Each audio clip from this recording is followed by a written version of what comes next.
Stop reacting. Every time you give a person or a situation your anger, you are giving them your power. You are handing them the keys to your mental kingdom and begging them to take control. This book is not about being passive. It is about becoming a ghost to your enemies and a god to your goals. Today, we kill the version of you that seeks validation through noise. We are building a fortress of silence that no provocation can penetrate. Listen closely. Your silence is not a void. It is a weapon. Let us begin. Chapter 1. The Trap of the Instant Reaction. Most people are not in control of their lives. They think they are, but they are lying to themselves. They are puppets. They are biological machines programmed to react. Someone cuts them off in traffic, and they yell. Someone leaves a hateful comment, and they type a frantic response. Someone insults their work, and they immediately dive into a defensive explanation. You have a choice. Every time you react instantly, you are surrendering your sovereignty. You are handing over the remote control of your nervous system to a stranger. You are saying to the world, please, tell me how to feel. Tell me how to behave. Tell me who to be. This is the trap of the instant reaction. It is a prison built out of thin air, and most people spend their entire lives behind its bars. Listen carefully. Your reaction is your greatest liability. If I can make you angry, I can make you predictable. If I can make you predictable, I can defeat you. Whether it's in a boardroom, a relationship, or on the street, the person who reacts first is the person who loses. Move in silence or be moved by others. Think about the last time someone tried to provoke you. Maybe it was a colleague in a meeting. They looked at your presentation, the work you spent weeks on, and they made a snide, dismissive remark. They did it in front of everyone. They wanted to see you squirm. They wanted to see the blood rush to your face. They wanted to pull you down into the mud with them. What did you do? Did you defend yourself? Did you get loud? Did you try to explain why they were wrong?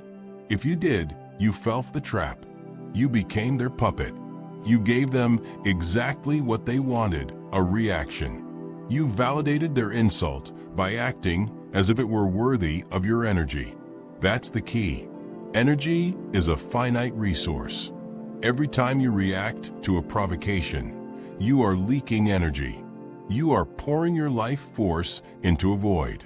True mental toughness is the ability to sit in the fire and feel nothing. It is the ability to watch the insult fly toward you and simply let it drop to the floor. Imagine that same meeting. The insult is thrown. The room goes quiet. Everyone looks at you, waiting for the explosion. But you do nothing. You don't frown. You don't tighten your jaw. You simply look at them. You offer them 5 seconds of pure, unadulterated silence. In those 5 seconds, the power dynamic shifts completely. Because you didn't react, the insult doesn't land on you, it stays on them. They are the ones who look small. They are the ones who look emotional. They are the ones who look unprofessional. By staying silent, you force them to sit in the awkwardness of their own toxicity. You remain the authority because you are the only person in the room who cannot be moved. It's not about their behavior, it's about your discipline. You don't need their permission to be calm. You don't need their approval to be respected. Respect is not something you beg for through explanations. It is something you command through your presence. And nothing commands presence like the refusal to be rattled. The world is designed to trigger you. The news, social media, your friends, your enemies, they are all fishing for a reaction. They want to hook you and reel you in. They want to keep you in a state of perpetual agitation because an agitated mind is a weak mind. An agitated mind cannot plan. An agitated mind cannot execute. An agitated mind cannot lead. You have a choice. Will you be a reflex or will you be a force? Our reflex is a knee-jerk. It is shallow. It is weak. A force is steady. It is intentional. It is unshakable. To become a force, you must install a buffer zone between the stimulus and the response. When the world hits you, you must pause. You must breathe. You must realize that you are not obligated to say a single word. Move in silence or be moved by others. We have been conditioned to believe that silence is a sign of weakness or losing an argument. This is a lie fed to you by people who are slaves to their own emotions. In reality, silence is the ultimate display of dominance. It shows that you are so secure in your position that the words of others are beneath your notice. It shows that you are the master of your internal environment. Stop trying to win the argument. Start winning the situation. You win the situation by being the last person to lose their cool. You win by being the person who can hear a lie and not feel the need to correct it immediately. You win by being the person who can be misunderstood and not feel the need to be seen. That's the key. The need to be understood is a weakness. The need to be right in the eyes of others is a shackle. Break the shackle. When you stop reacting, you become unpredictable. And when you are unpredictable, you are dangerous to those who wish to control you. Practice this today. The next time you feel that heat in your chest, that urge to snap back, to tweet, to yell, to explain, stifle it. Kill it. Count to 10. Realize that by not reacting, you are winning.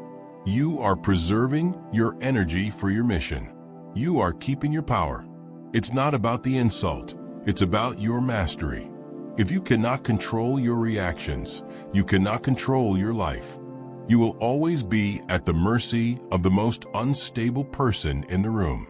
You will be a leaf in the wind, tossed about by the whims of others. But when you master the art of the non-reaction, you become the wind. You become the one who dictates the pace. You become unshakable. Move in silence or be moved by others. You have learned to guard your gates. You have learned that your silence is a shield that turns the weapons of your enemies back upon them. You have mastered the trap of the instant reaction. But silence is not just a defensive tool. It is also a strategic advantage in how you present yourself to the world. You have mastered your reflex. Now, let's talk about the true currency of your life and why you are spending it far too cheaply. Chapter 2. Why winners don't explain themselves. Every time you open your mouth to justify your actions, you are bleeding authority. You think you are being reasonable. You think you are being polite. You think that if you just explain the why behind your decisions, people will finally understand you, support you, and give you their blessing. You are wrong. You are fundamentally misunderstanding the nature of power. You have a choice. You can be the person who begs for understanding, or you can be the person who commands respect. Explanation is a form of weakness. It is a subtle way of saying, I hope my choices are okay with you. It is an admission that you are not the ultimate authority in your own life. When you explain yourself to someone who hasn't earned that right, you are handing them a seat on your board of directors. You are giving them a vote they didn't buy. Results require no footnotes. Look at the people at the top of their game. Look at the elite. Do they spend their time answering every critic? Do they write long paragraphs explaining why they started that business, why they left that relationship, or why they changed their lifestyle? No. They move. They execute. They let the reality of their success crush the questions of the skeptics. They know that an explanation is just a polished excuse for a lack of confidence. That's the key. The need to explain is almost always rooted in a need for validation. You want the person across from you to nod their head and say, "Oh, I see. That makes sense. I approve." But why do you need their approval? If your vision is clear and your discipline is absolute, The opinions of others are irrelevant. If you have to justify your path, it means you haven't fully committed to it yourself. You are still looking for an exit ramp. You are looking for someone to tell you it's okay to fail, so you don't have to carry the full weight of the mission. It's not about being rude. It's about being certain. Consider the world of high-level entrepreneurship. Think about the visionaries who changed the world. They didn't spend their early days in coffee shops trying to convince their skeptical neighbors that their crazy idea would work. They didn't post daily updates seeking feedback from people who had never built anything in their lives. They went into the dark. They worked in the shadows. They launched the product. They scaled the company. And they let the market decide. By the time the world knew what they were doing, it was already done. The results were the only explanation needed. You don't need their permission. If you decide to wake up at 4 a.m. to train, you don't need to explain to your friends why you're missing out on the party. If you decide to cut out toxic people, you don't owe them a closing argument or a 3-page letter detailing their faults. If you decide to pivot your career, you don't need to convince your parents that it's a stable move. Silence is your shield. When you stop explaining, you stop giving the world a chance to talk you out of your greatness. Results require no footnotes. Every word you waste on a skeptic is a word you could have used for your own internal dialogue. Every minute you spend defending your why is a minute stolen from your how. When you feel that urge to explain, that itch to make sure someone else gets it, you must recognize it for what it is, a moment of self-doubt. You are trying to use their logic to bolster your courage. Stop. Your courage must be self-generated. Your logic must be your own. That's the key. Silence is the ultimate display of self-assurance. When you make a move and offer zero commentary, you leave the world in a state of wonder. You force people to deal with the facts of your existence rather than the stories you tell about yourself. If you are winning, you don't need to say a word. If you are losing, no amount of explaining will save you. Therefore, in both cases, the explanation is useless. It's not about ego, it's about discipline. Discipline is doing the work when no one understands.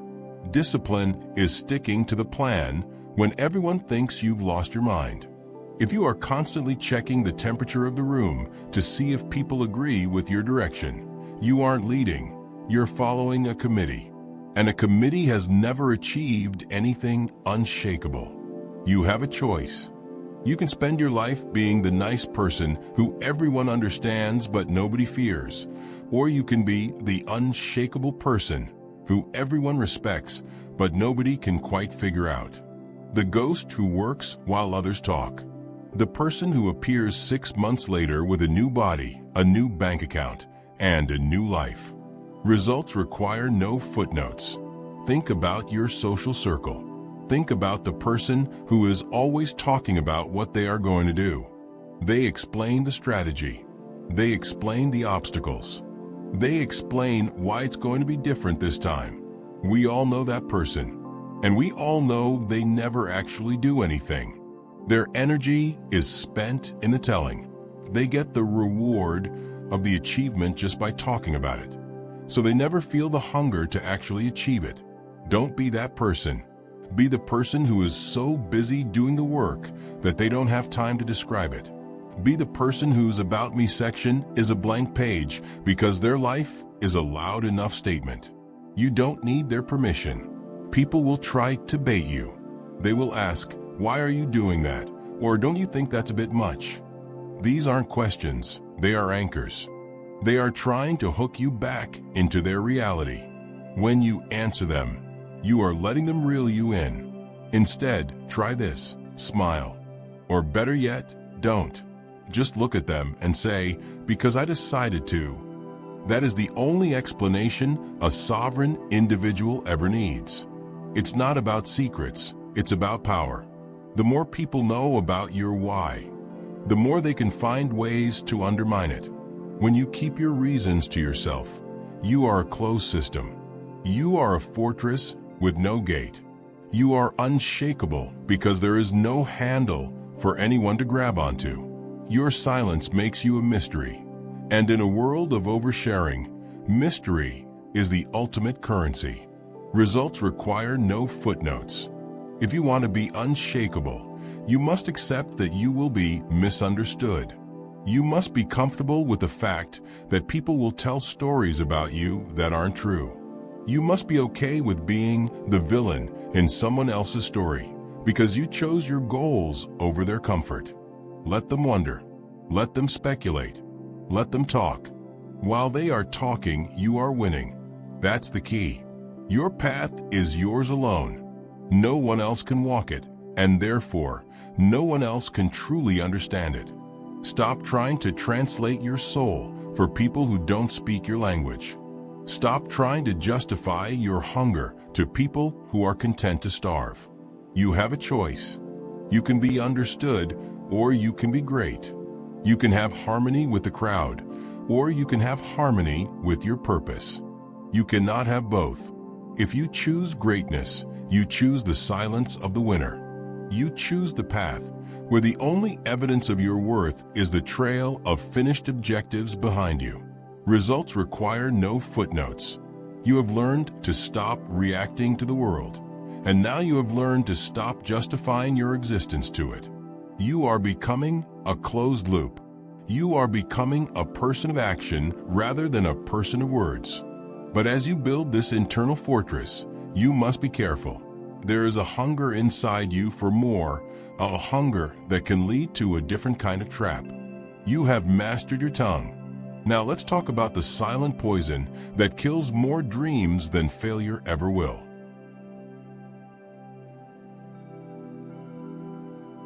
Chapter 3. The Silent Cost of Seeking Validation. You are leaking power. You don't see it, but it is happening every single time you open your mouth to brag about a goal you haven't achieved yet. Every time you post a day one photo, every time you tell a friend about the big business you're starting, and every time you look for a good job from people who haven't done half of what you're planning to do. You think you are building momentum. You think you are holding yourself accountable. You are lying to yourself. You are actually draining the very fuel you need to reach the finish line. You have a choice.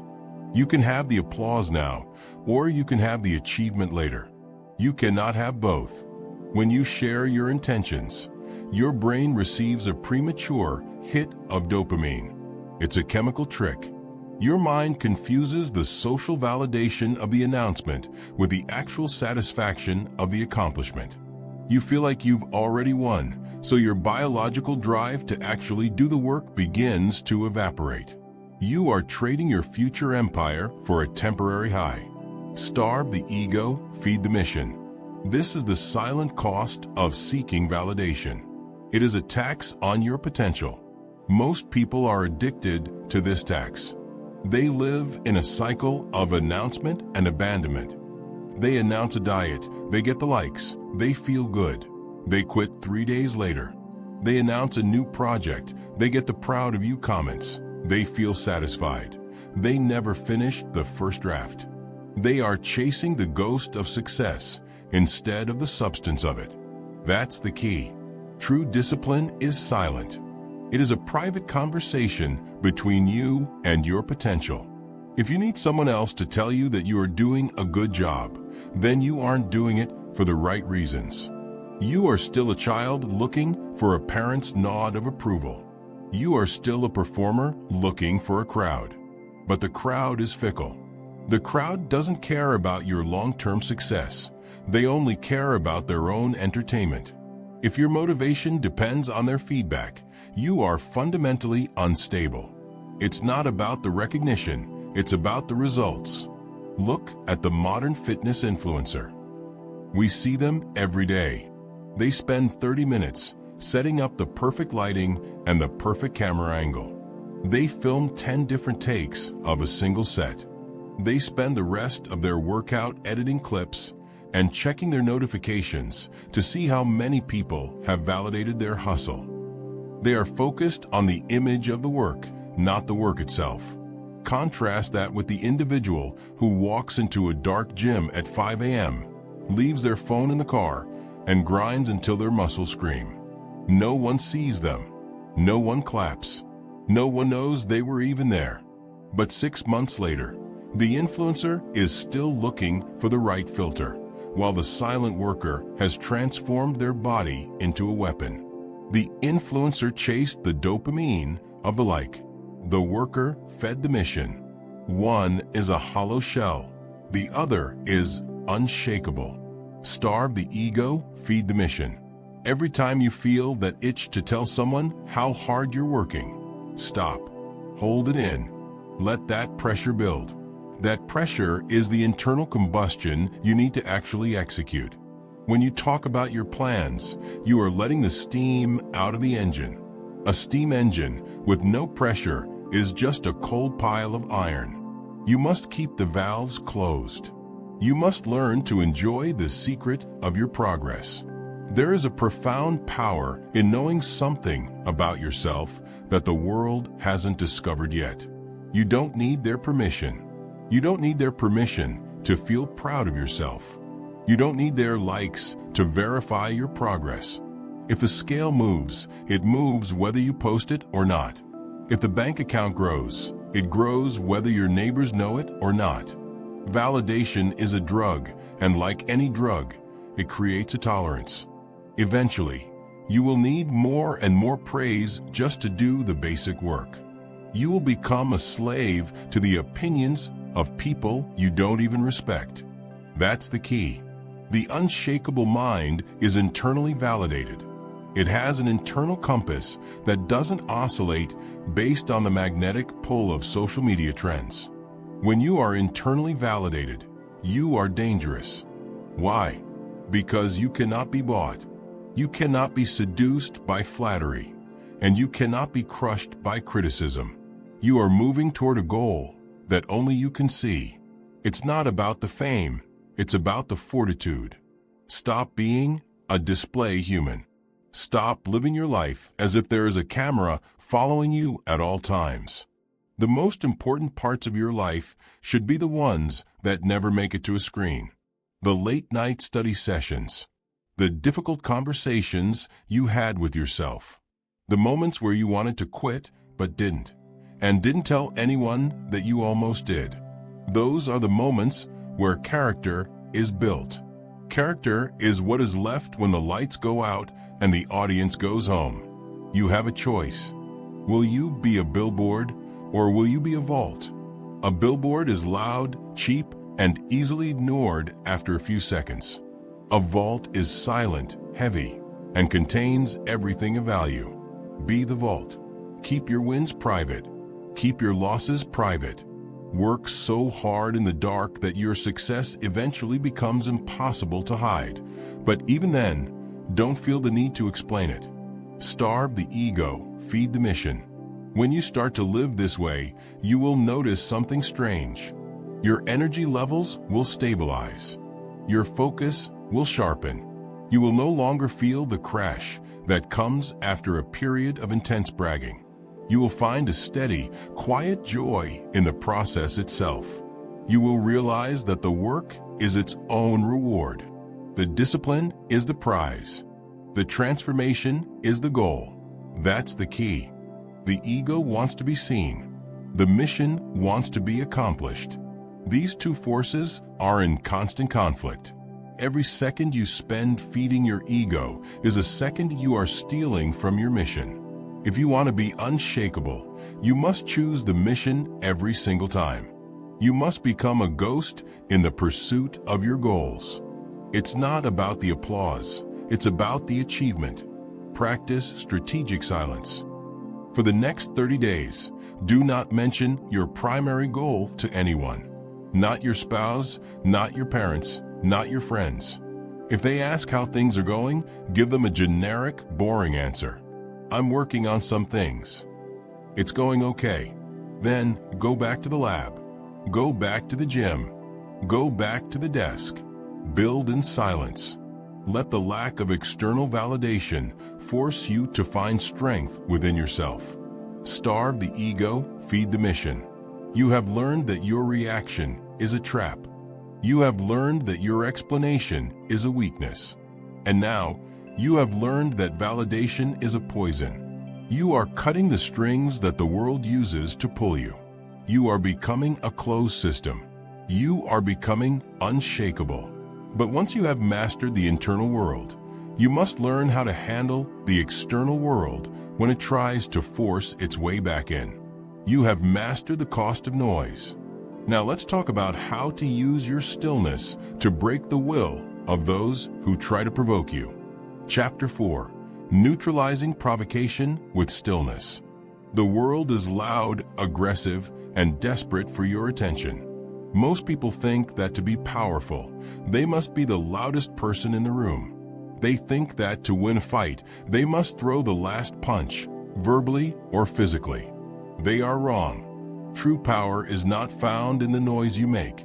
It is found in the stillness you maintain while everyone else is losing their minds. When someone tries to provoke you, they are handing you a test. They are asking you, are you in control of yourself or am I? You have a choice. You can step into the ring they've built and fight on their terms, or you can refuse to acknowledge the ring exists. When you refuse to react to a provocation, you aren't being passive. You are being predatory. You are using silence as a mirror, reflecting their own ugliness, their own insecurity, and their own lack of control back onto them. Your calm is their chaos. Think about the last time someone tried to get a rise out of you. Maybe it was a personal jab. Maybe it was a blatant lie designed to make you defensive. Their goal was to knock you off your center. They wanted to see you scramble. They wanted to see you get loud. Why?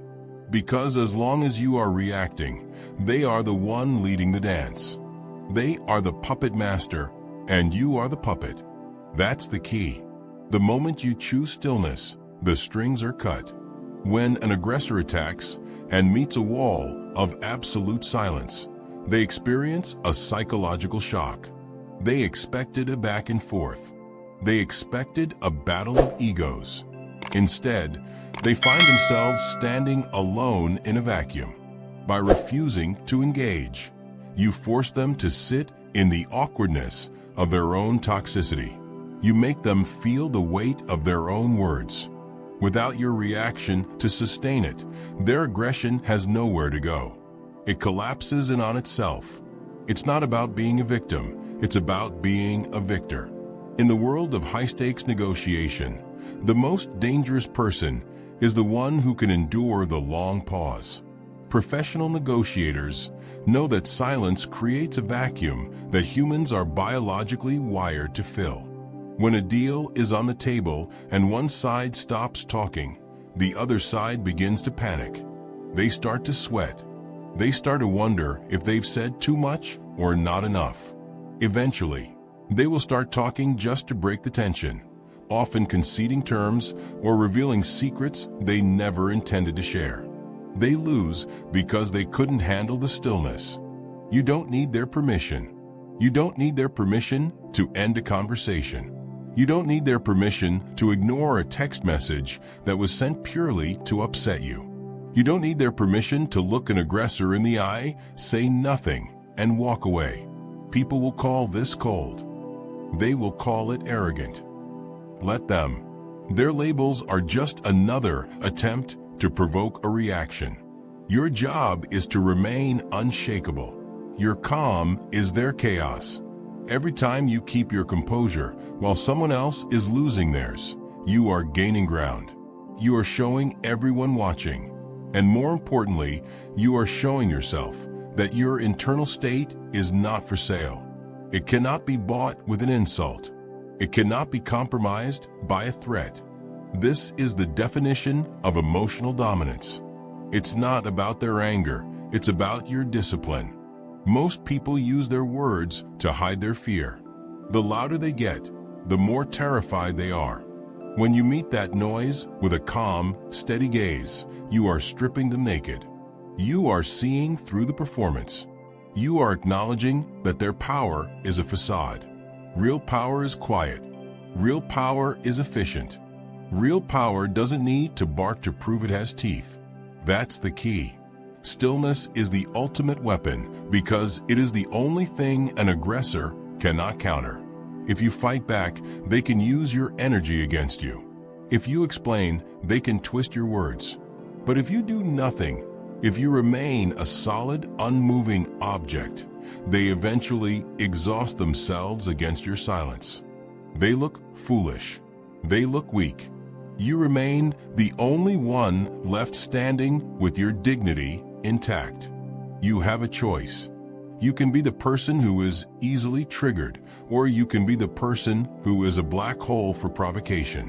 When someone insults you, ask yourself, does this person have the authority to define my reality? The answer is always no.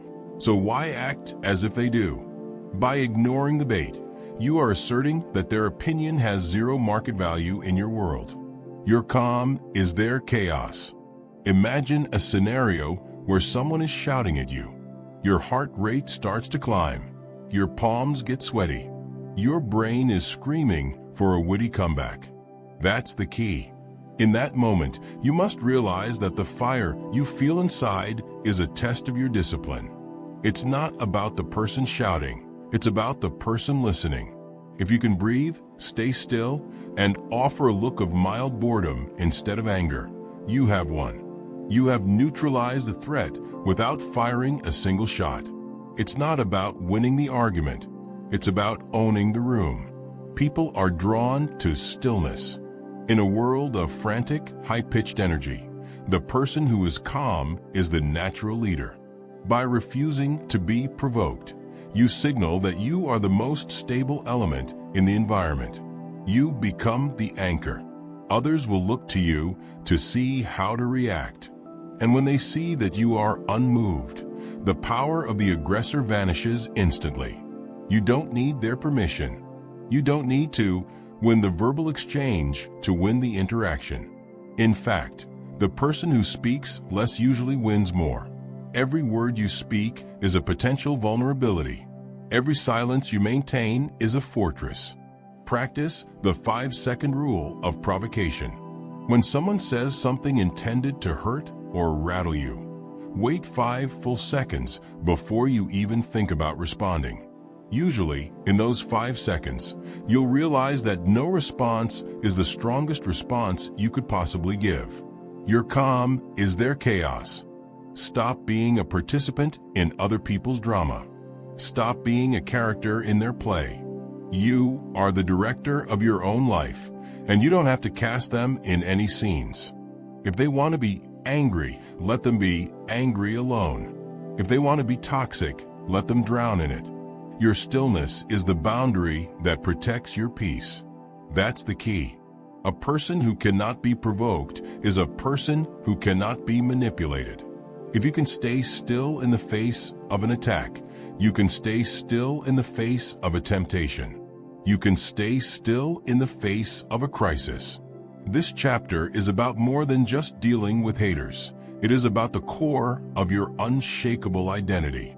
It is about the discipline of the void. Your calm is their chaos. You have learned to neutralize the noise of others. You have built a shield of silence that reflects the world's madness back at itself. You are no longer a puppet. You are the master of the pause. But your discipline cannot only be reactive. It cannot only exist when you are under attack. True mental toughness must be proactive. It must be forged in the places where no one can see you. You have mastered the external battle. Now let's talk about the work that happens in the dark. Chapter 5. The Fortress of Private Discipline. Most people are performers. They only work when there is an audience. They only go to the gym when they can post a selfie. They only grind when they can broadcast their struggle to a digital crowd. This isn't discipline, it's theater. It's a hollow display designed to harvest attention, not results. If your motivation requires a witness, you are not disciplined. You are needy. You are still looking for someone to pat you on the head and tell you that you're doing a good job. You have a choice. You can be a performer or you can be a professional. A performer works for the applause. A professional works for the objective. True mental toughness isn't built on a stage under a spotlight. It is built in the dark. It is forged in the silence of the early morning, in the hours between 4 a.m. and 8 a.m., when the rest of the world is unconscious. In those hours, there is no one to clap. There is no one to like your status. There is only you and the work. Privacy is a multiplier. Every time you do something difficult without telling a single soul, you are depositing power into your internal bank account. When you work in private, you are building a fortress that the world cannot touch because the world doesn't even know it exists. Your progress becomes an invisible force. While your competitors are busy announcing their intentions and seeking accountability partners, you are stacking wins in the shadows. By the time they realize you're even in the race, you've already finished the marathon. That's the key. The boring fundamentals are where the war is won. Think about the elite athletes, the ones who stay at the top for decades. They don't just show up for the championship game. They show up to empty gyms in the middle of July. They master the footwork. They master the breathing.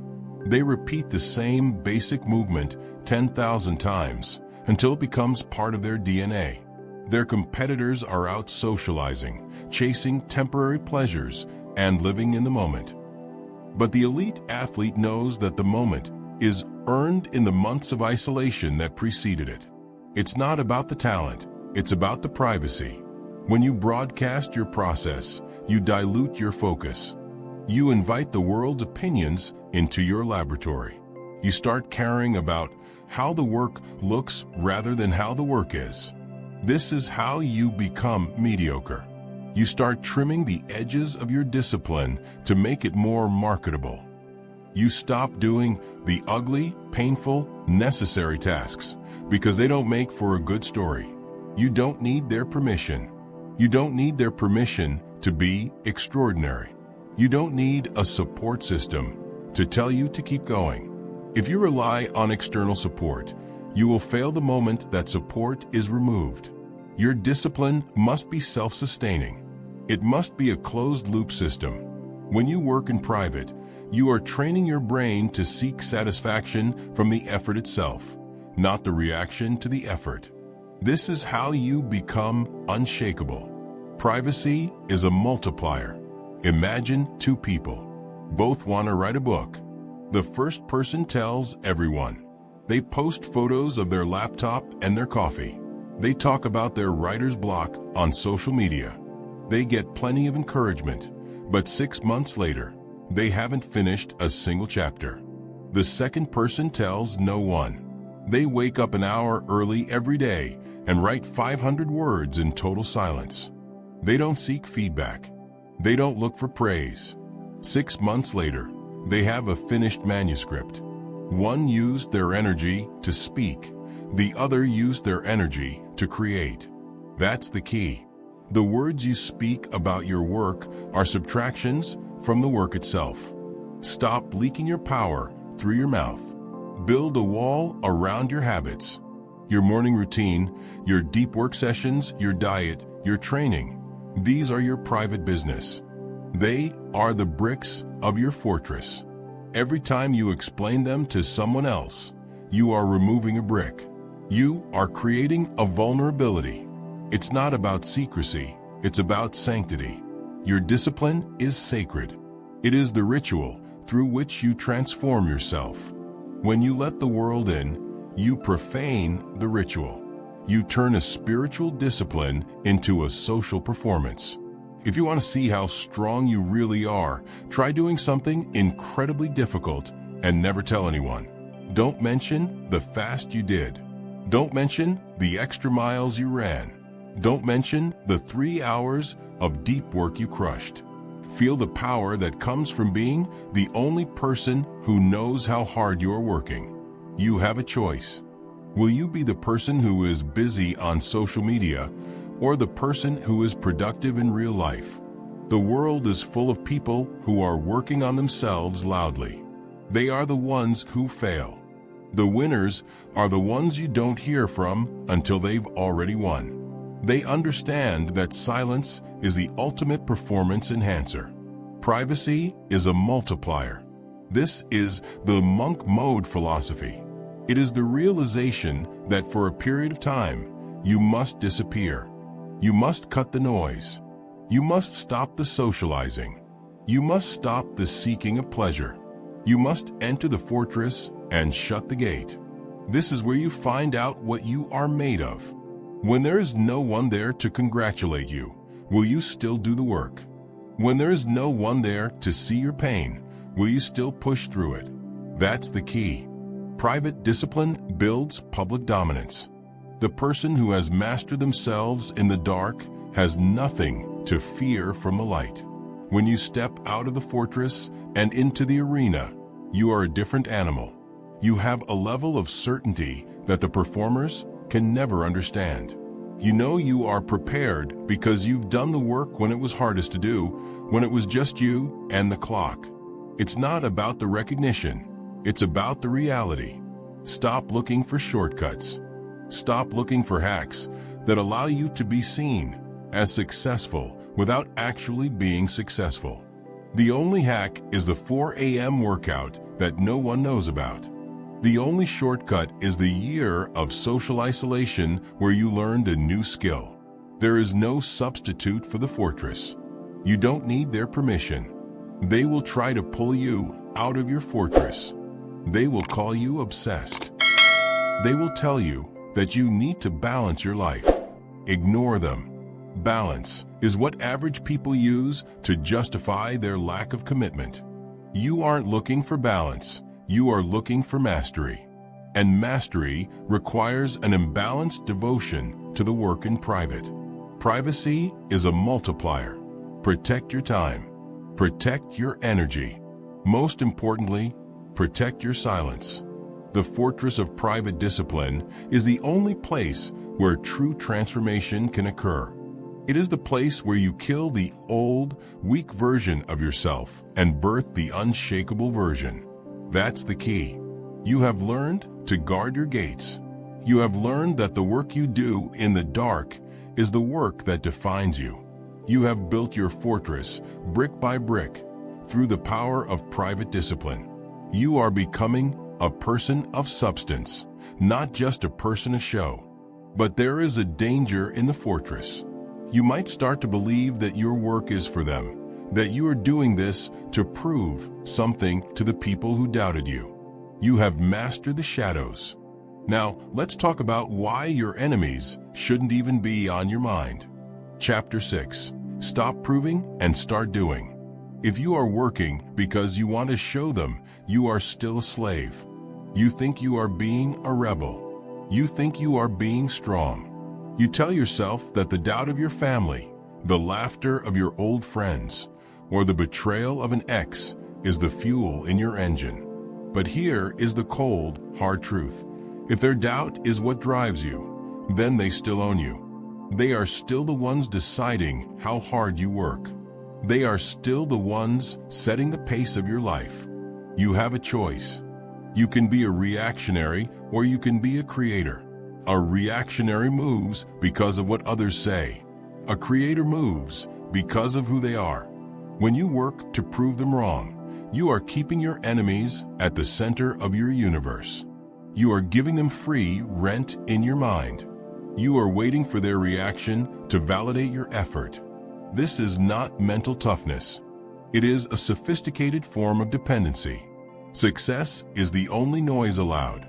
True unshakability comes when you stop looking over your shoulder to see if they're watching.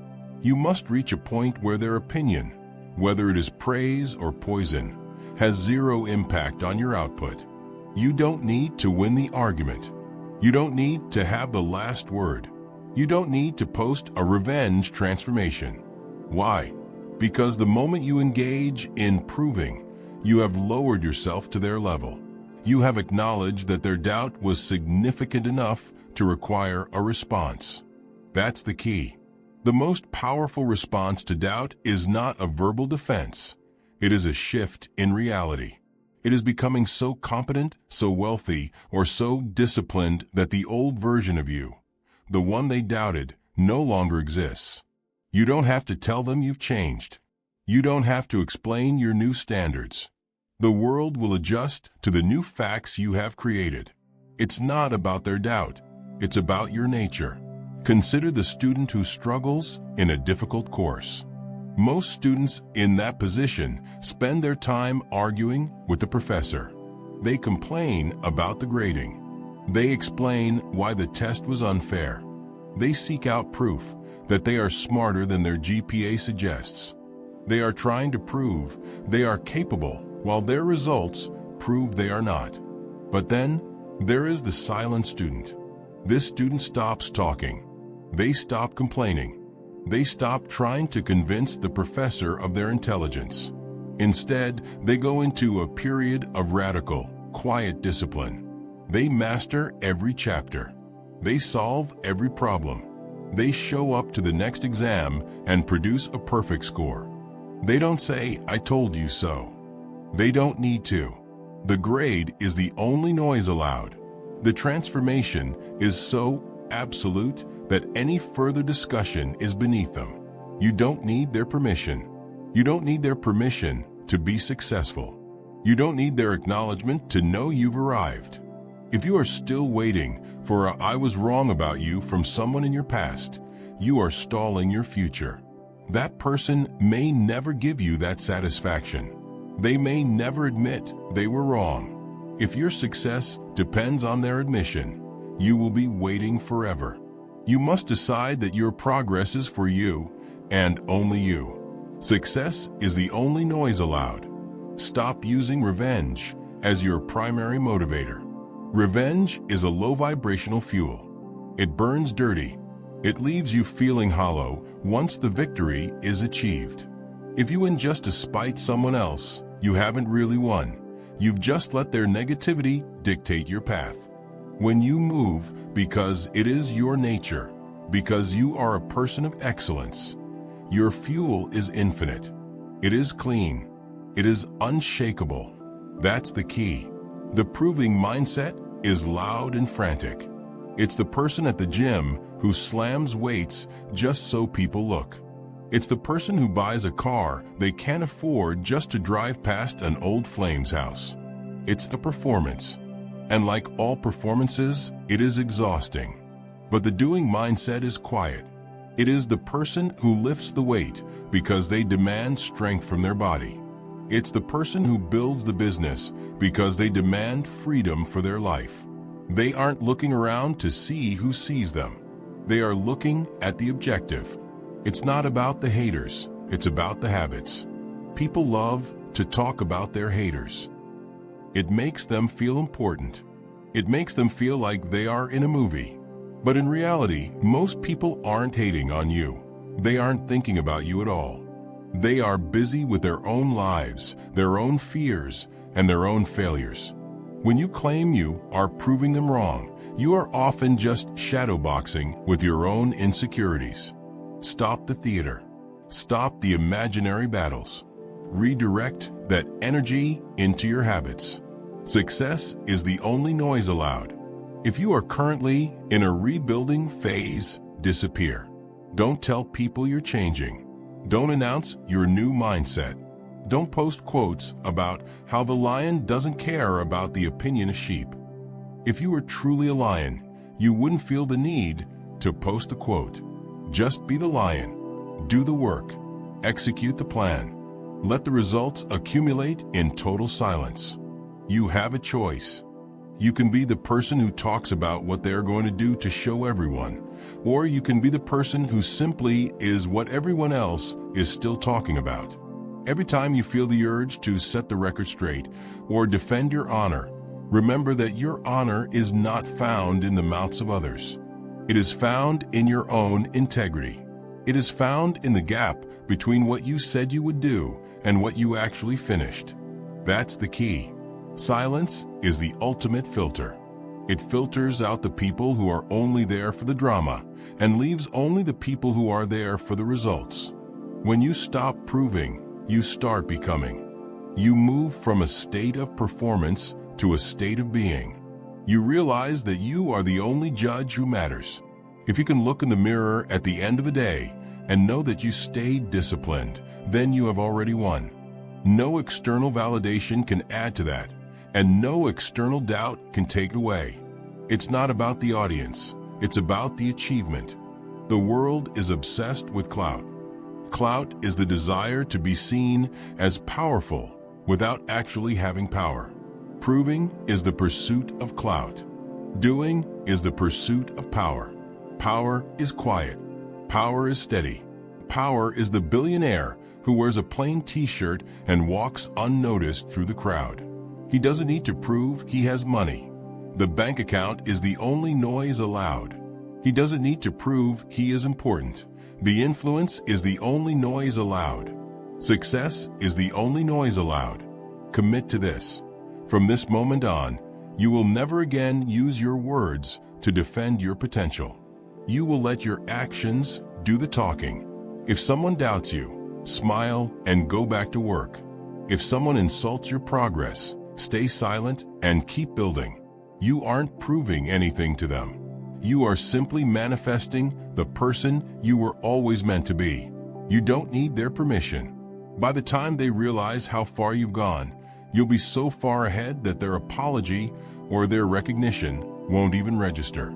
You'll be living in a different reality. You'll be breathing different air.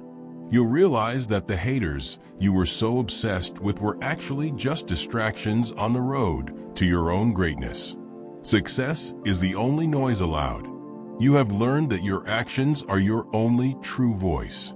You have stopped performing for an audience that doesn't matter and started producing for a purpose that does. You are no longer a reactionary. You are a force of nature. But as you climb higher and the stakes get larger, the internal pressure will grow. You will face a storm inside your own mind that is louder than any external critic. You have mastered the external them. Now let's talk about the most dangerous enemy you will ever face. The one living inside your own chest. Chapter 7. Managing the internal storm. It is easy to stay quiet when you are calm. It is easy to be unshakable when the sun is shining and your bank account is full. But that is not true mastery. That is just a lack of conflict. The real battle, the one that determines whether you are a leader or a victim, doesn't happen in the world around you. It happens in the 6 inches between your ears. It happens in the moments when your blood is boiling, your heart is thumping against your ribs, and every fiber of your being is screaming at you to lash out. You have a choice. You can be a slave to your chemistry, or you can be the master of your biology. Most people are chemical slaves.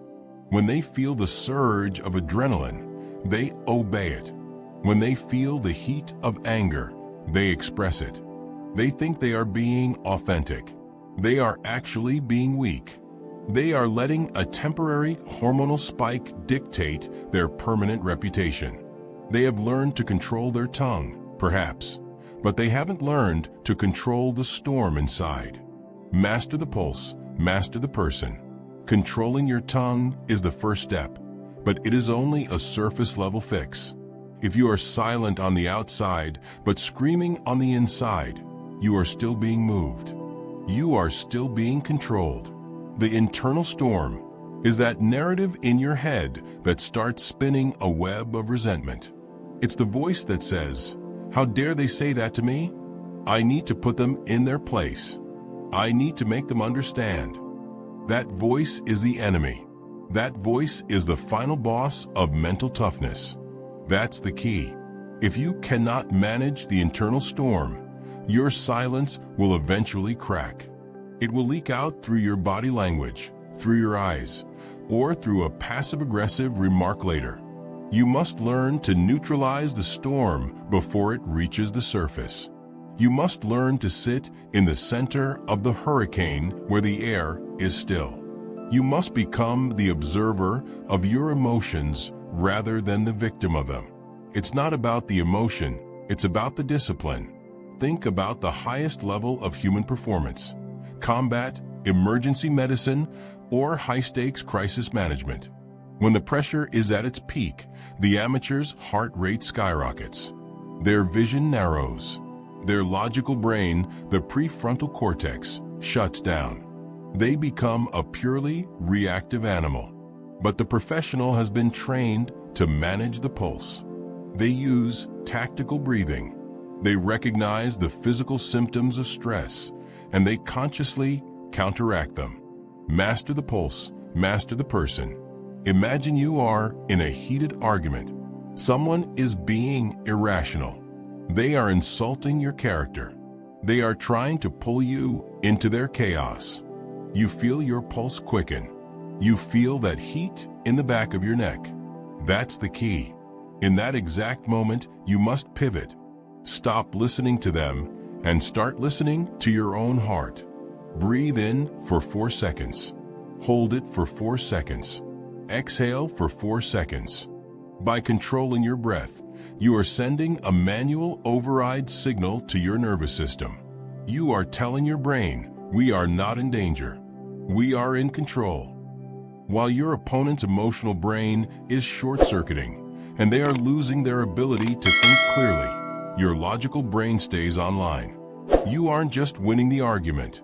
You are winning the biological war. You are becoming a person who cannot be hacked. You don't need their permission. You don't need their permission to stay calm. You don't need the situation to be fair to stay centered. If you only have peace when things are going your way, you don't have peace. You have a lucky streak. True unshakability is a mountain that remains still whether it's a breeze or a blizzard. You must stop waiting for the world to stop being provocative and start becoming a person who cannot be provoked. Master the pulse, master the person. The internal storm thrives on the stories you tell yourself. It's not about the insult, it's about the interpretation.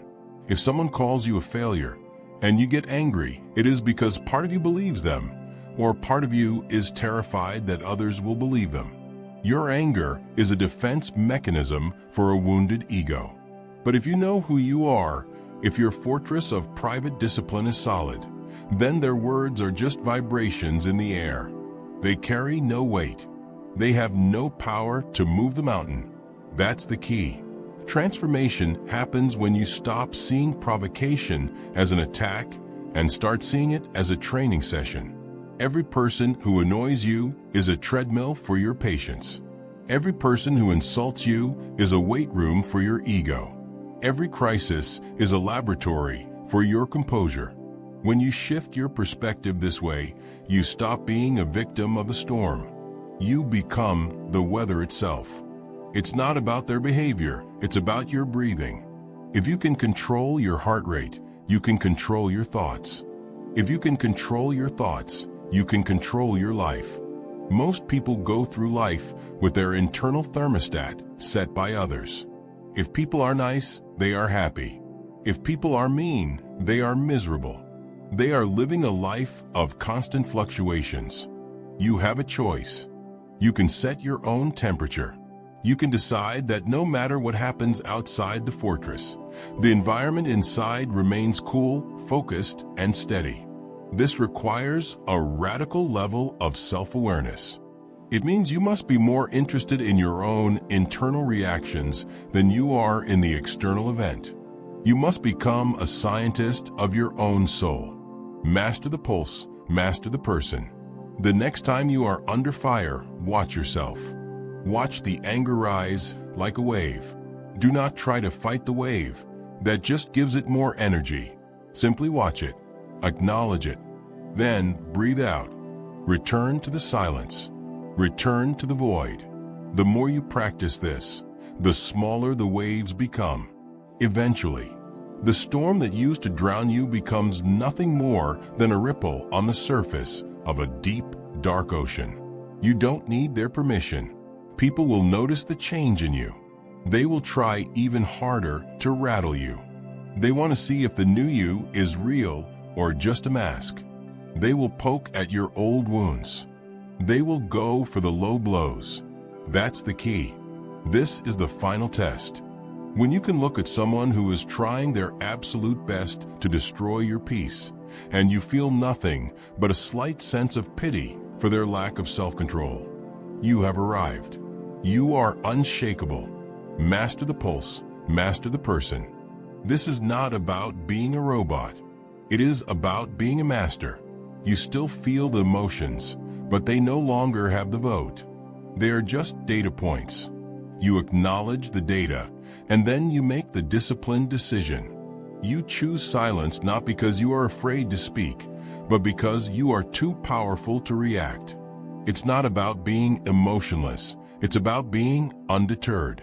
The internal storm is the last obstacle between you and total freedom. Once you can manage the fire within, you can walk through any fire without. You have mastered the pulse. You have mastered the person. You have turned your mind into a sanctuary of stillness that the world's noise cannot penetrate. Master the pulse, master the person. You have learned to govern the chaos within. You have mastered the breathing, the pulse, and the narrative. You have become the eye of the hurricane. You are now truly unshakable in your own skin. But being unshakable isn't just about how you handle the heat of the moment. It's about how you handle the long, cold stretches of time where nothing seems to happen. You have mastered the internal storm. Now let's talk about the power of disappearing entirely to find the version of yourself that the world hasn't met yet. Chapter 8. The Power of the Ghost Phase. The world is terrified of being forgotten. Most people spend every waking hour screaming for attention, posting their meals, broadcasting their thoughts, and checking their notifications like addicts looking for a fix. They are terrified that if they stop making noise for 1 second, they will cease to exist. But they are wrong. Their constant presence isn't making them more important. It is making them common. It is diluting their energy. It is making them predictable, accessible, and weak. You have a choice. You can be a common fixture in everyone's social feed, or you can become a phantom in pursuit of a masterpiece. To become unshakable, you must master the art of the ghost phase. There are seasons in a high performer's life where the only logical move is to disappear. You must vanish from the social grid. You must stop answering the calls that don't lead to your goals. You must kill the version of you that is available for everyone else's distractions. Disappear to reappear better. Think about the monk mode strategy. We've seen it with the greatest creators, athletes, and titans of industry. They don't build their empires in the middle of a cocktail party. They don't write their bestsellers while scrolling through their rivals' lives. They delete the apps. They change their number. They go into a period of radical isolation for 6 months, a year, or however long it takes to fix their finances, their body, and their mind. They become a ghost. And when they finally reappear, they don't return as the same person who left. They return with a finished product. They return with a new physique. They return with a mindset that is hardened and unrecognizable. That's the key. If you are always around, you can never truly transform. Transformation requires a closed environment. It requires the absence of outside interference. Every time you interact with the social grid, you are letting the world's mediocre expectations seep back into your brain. You are allowing the old you to be reinforced by people who still see you that way. To kill the old version of yourself, you have to stop hanging out in the places where that version was comfortable. You have to go where no one can find you. It's not about being lonely, it's about being focused. Most people view isolation as a punishment. For the unshakable, isolation is a privilege. It is the laboratory of the soul. When you are in the ghost phase, you are not missing out. You are trading the temporary pleasure of social relevance for for the permanent power of self-mastery. You don't need their permission. You don't need to announce your departure. You don't need to post a social media break announcement. That is just another cry for attention. Just go. Stop responding. If they think you're being rude, let them. If they think you failed, let them. Their opinions are the very noise you are trying to escape. If you need their permission to disappear, you aren't ready to lead. You are still a member of the herd, and the herd stays together because it is afraid of the dark. Disappear to reappear better. This is where the real work happens. In the ghost phase, your schedule is no longer dictated by others. You wake up, you train, you work, you learn, you sleep. Repeat. There are no happy hours. There are no quick catch-ups. There is no scrolling.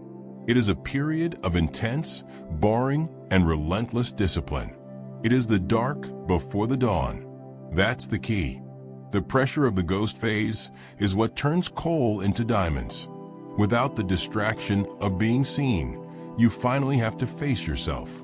You have to face the flaws you've been masking with social validation. You have to fix the financial leaks you've been ignoring. You have to confront the physical weakness you've been hiding. In the silence of the ghost phase, your excuses have nowhere to hide. You either do the work or you fail in total obscurity. It's not about isolation, it's about insulation. You are insulating your vision from the doubt of the masses. You are protecting your new habits until they are strong enough to survive the light of day. Think of a world-class creator who spends 6 months in a cabin in the woods. They aren't hiding. They are producing. By the time they reappear with a masterpiece, the world is shocked. They wonder where the talent came from. They wonder how they did it. The answer is simple. They were a ghost while everyone else was a consumer. You have a choice. Will you be a consumer or will you be a ghost?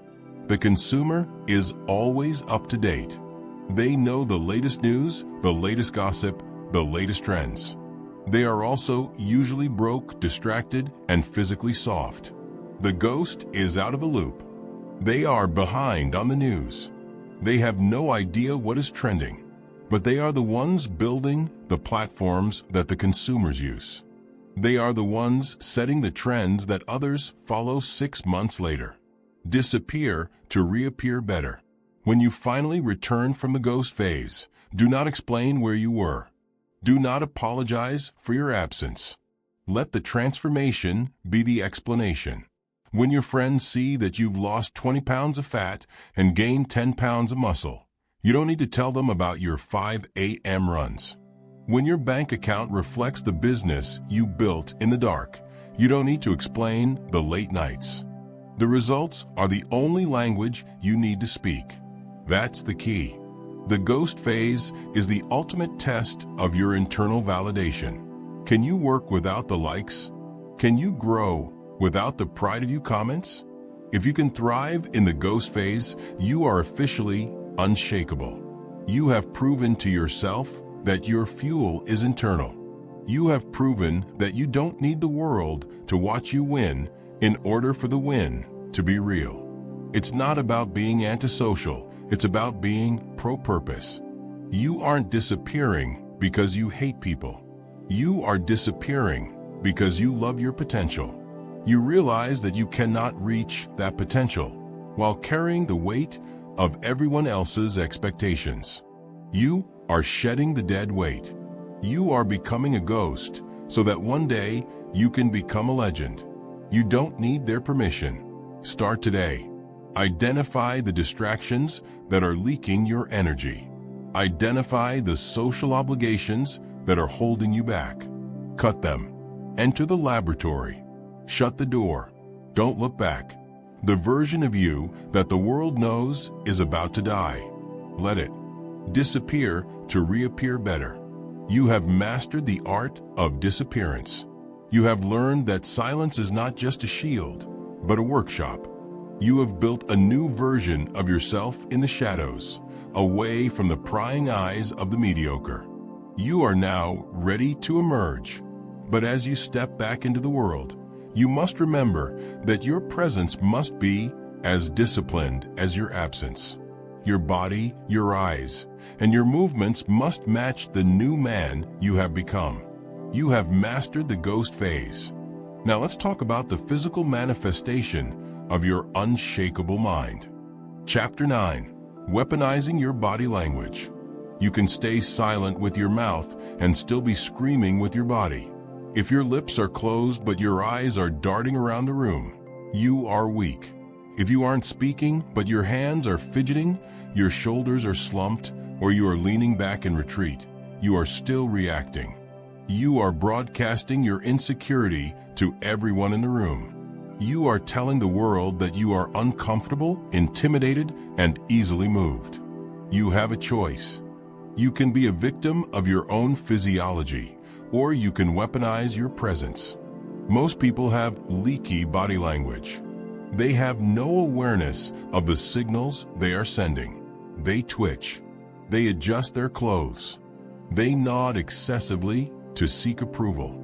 They look down when a dominant figure enters the room. They think they are being low-key. They are actually being submissive. To be unshakable, your physical form must match your mental fortress. Your body must become a physical manifestation of your silence. Be still. Be solid. Be unshakable.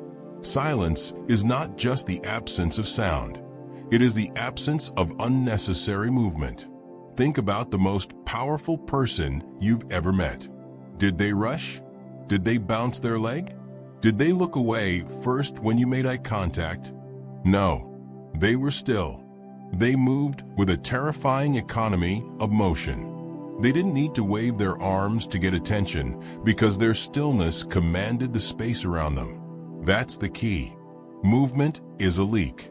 Every unnecessary gesture is a sign that you are being influenced by the environment. When you are perfectly still, you signal that you are the environment. You signal that nothing happening outside of you has the power to perturb the machine inside of you. You become the apex predator of the room simply because you refuse to be hurried or rattled. It's not about your size, it's about your stability. Consider a high-stakes confrontation. Perhaps someone is trying to intimidate you. They are standing in your personal space. They are talking loud. They are looking for a flinch. Most people will blink rapidly. They will shift their weight. They will look to the floor to de-escalate the tension. By doing this, they have already lost the fight. They have signaled to the aggressor's subconscious that they are the prey. But if you maintain steady, unblinking eye contact, everything changes. You don't need to snarl. You don't need to posturize. You simply keep your eyes locked on theirs. You breathe slowly through your nose. You remain a solid, unmoving object. In nature, the dominant predator is the one that doesn't blink. By holding that gaze, you are signaling that you are not afraid of the conflict. You are signaling that you are the one watching them. The aggressor will feel a primal sense of unease. They will be the one to look away first. They will be the one to break the silence. Be still. Be solid. Be unshakable. You don't need their permission. You don't need their permission to take up space. You don't need their permission to move slowly. Most people move fast because they are afraid of being a burden to others. They hurry through the doorway. They rush their walk. They condense their body to avoid being in the way. This is the body language of a servant. An unshakable person owns the ground they stand on. They move at their own pace. They speak at their own volume. They don't apologize for their physical existence. That's the key. Your posture is the frame for your mind. If you want to feel unshakable, you must stand like a person who cannot be moved. Keep your spine straight. Keep your chin parallel to the floor. Keep your hands visible and still. Stop touching your face. Stop playing with your phone. When you sit, sit with intent. Don't collapse into the chair. Occupy the chair. When you walk, walk with a purpose that only you know. It's not about your appearance, it's about your authority. This is behavioral training. You are teaching your nervous system to remain in a state of dominance. When you force your body to be still during a moment of stress, you are forcing your brain to remain calm. It is a feedback loop. If the body is unmoving, the mind concludes that there is no threat. You are hacking your own biology to maintain total emotional dominance. Be still. Be solid. Be unshakable. Look at the world around you. Everyone is twitching. Everyone is distracted. Everyone is leaning into their screens or leaning away from conflict. They are like blades of grass in the wind. When you choose stillness, you become the oak tree. The wind can blow as hard as it wants. It doesn't change the position of the oak. You become the reference point for everyone else's reality. You have a choice. You can be a blade of grass, or you can be the oak. One is moved by every whim of the weather. The other dictates the landscape. Practice this in your daily life. When you are waiting in line, stand still. Don't pull out your phone to hide your social anxiety. Stand with your weight evenly distributed and watch the world. When someone talks to you, don't just nod like a bobblehead. Listen in silence. Look them in the eyes. Wait 2 seconds after they finish before you respond. That's the key. Weaponized body language is about the power of the pause. The pause in your speech, the pause in your movement, the pause in your reaction. It shows that you are the one processing the world, not the world processing you. It is the ultimate display of self-control. And self-control is the foundation of all power. Be still. Be solid. Be unshakable. If you can master your physical presence, you will find that people start treating you differently. They will speak to you with more respect. They will interrupt you less. They will seek your approval without you saying a word. You haven't changed your clothes. You haven't changed your bank account. You have simply changed the signal you are sending to their ancient, survival-focused brains. You have signaled that you are unshakable. It's not about being aggressive, it's about being absolute. You don't need to be a tough guy. You don't need to be mean. You just need to be absolute. You are a fact. You are a mountain. You are a wall. When the world hits you, it should feel like hitting a stone. Not because you fought back, but because you refused to move. Be still. Be solid. Be unshakable. Stop leaking your power through your fingertips. Stop surrendering your status through your eyes. Reclaim your physical sovereignty. Turn your body into a temple of discipline. In a world of frantic, trembling people, the person who can stand perfectly still is the person who will eventually rule. You don't need their permission. You have learned to control your tongue and your internal narrative. Now, you have learned to control your physical form. You are becoming a unified front. You are consistent. You are formidable. You are unshakable from the inside out. But this journey isn't just about a set of tactics. It is about something much deeper.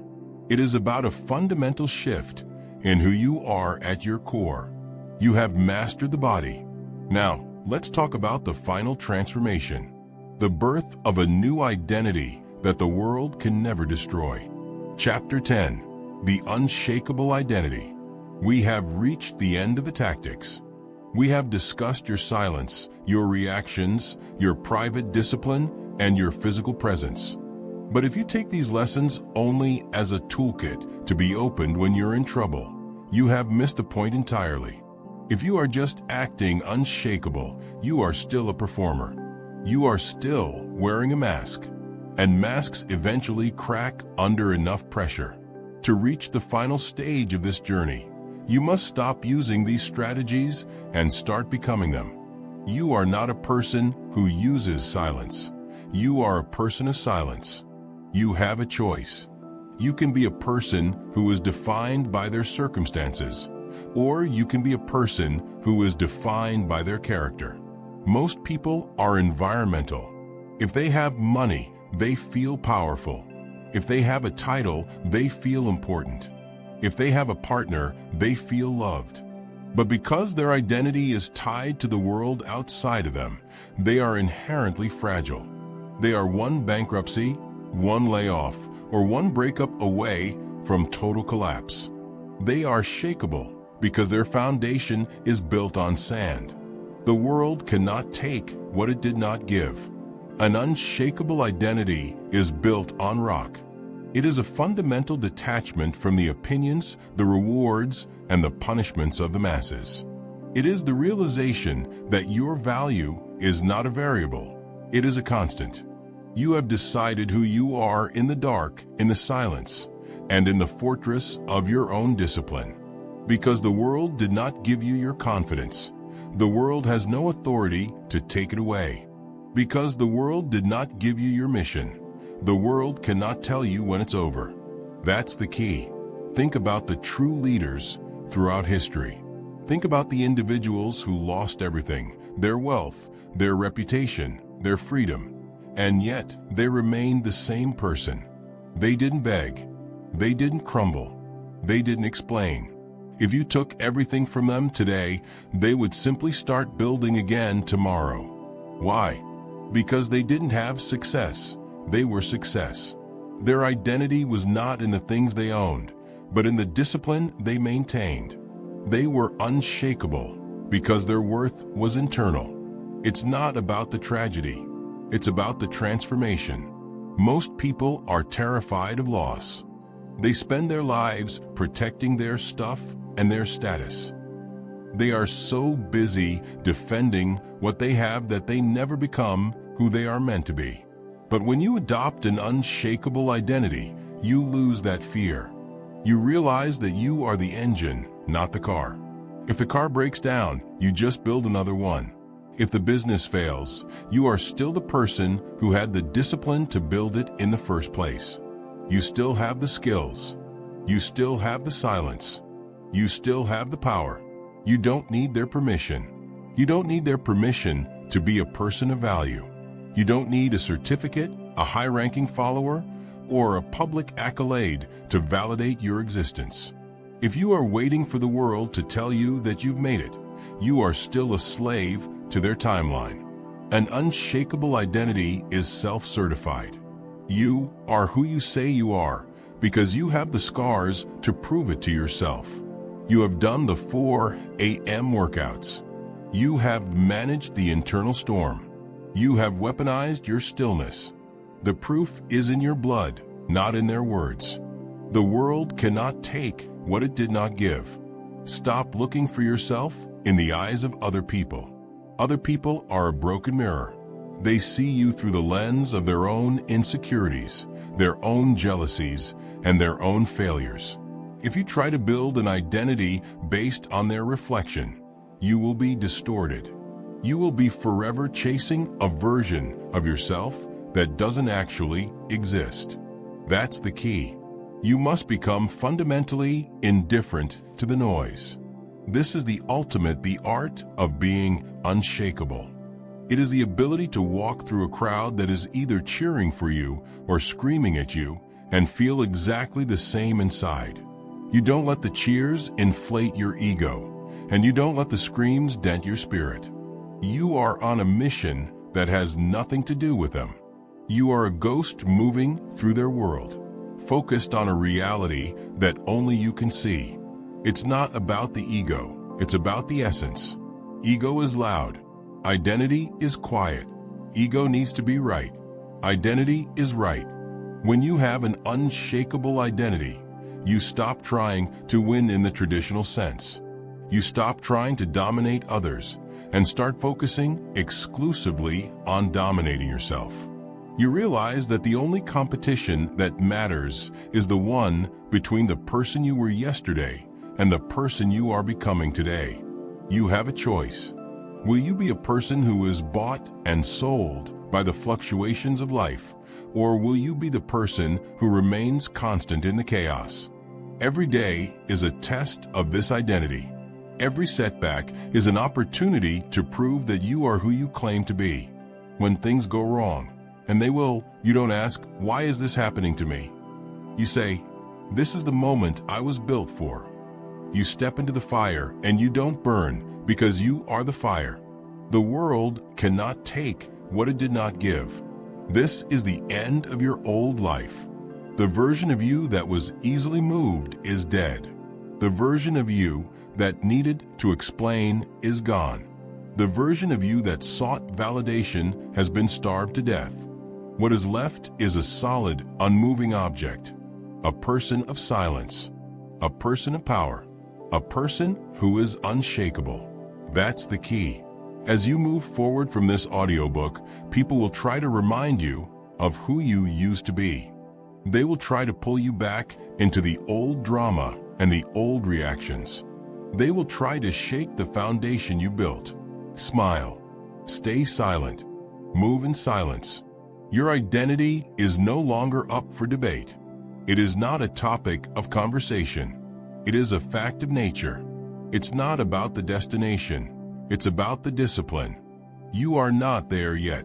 You will never be there. Being unshakable is a daily practice. It is a perpetual state of being. It is the choice to remain still every single time the world tries to move you. It is the commitment to your own fortress, day after day, year after year, in the dark and in the light. The world cannot take what it did not give. You have mastered the reaction. You have mastered the explanation.